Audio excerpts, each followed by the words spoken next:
Good morning guys, so this is my daily routine. So this video, so I'm gonna add some tricks or moves. So last video it was a center after, and then now we put on the side or beside command before getting the ball. So make it round, round and round, round, round and round. And then let's see if the dog's listening.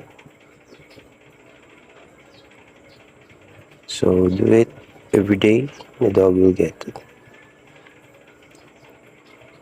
Then that's for all. Thanks for watching.